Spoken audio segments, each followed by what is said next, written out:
जय जय परसा पेन की सुमरो पार गुपार।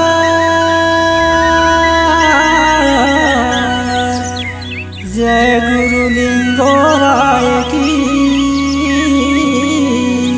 जय माता कुशा।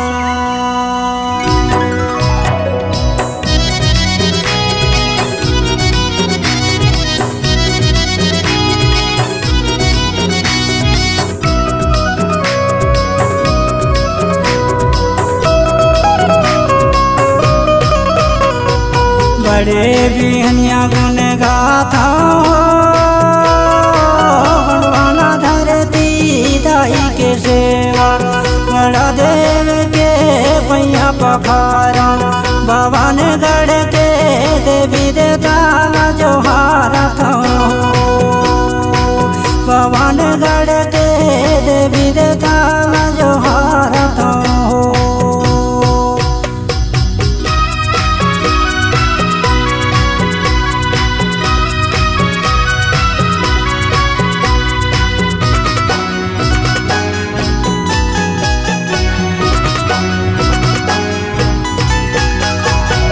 तोरे शरण माँ जन्म लेके तोर दया के अन्न पानी लगा के जिंदगी ला पहाथोना। मन में तामे रह के अपन रिश्ता निभाथो दाई सग समाज ला जगाथोना।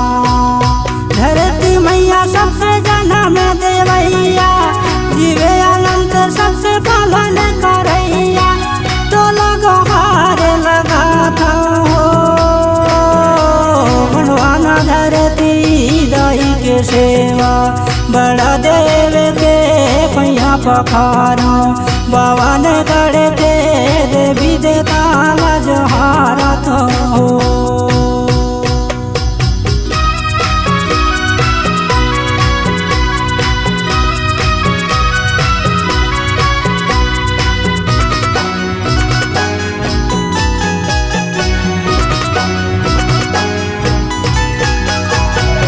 गुणवाना धरती के माटी जियत मरत के साथी हमार जियत मरत के साथी।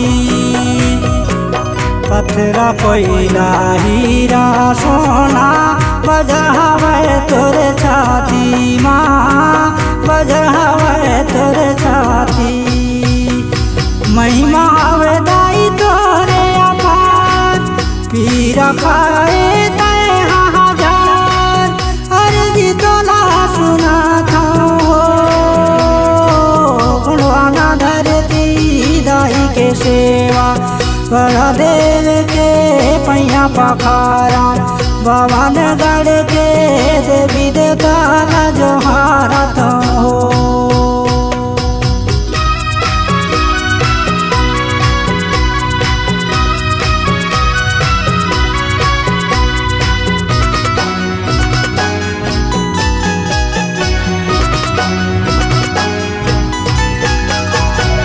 तोर को रामा वरन वरन अन उपजा के धरती दाई खात कोई तुर दाना। तोर को रामा जन में हो दाई जिंदगी भर कर्जदार हो माँ कर्ज ला कैसे चुकाना। बड़े भी में सारे सेवा जोहारे फलत फूलत है दुनिया सारे। मन के मनौती मनाता बनवाना धरती दाई के सेवा। बड़ा देव के पैया पखारा भवन गढ़ के देवी देवता जोहारा था।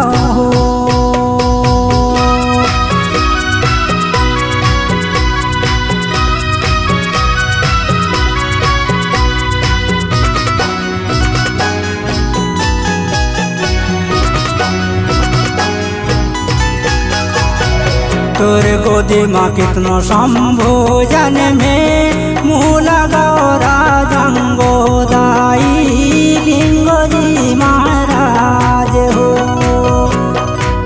प्रेम नारायण हृदय साय संग्राम साय जल में करे रही सत्य राज दाई गुणवाना के राज हो।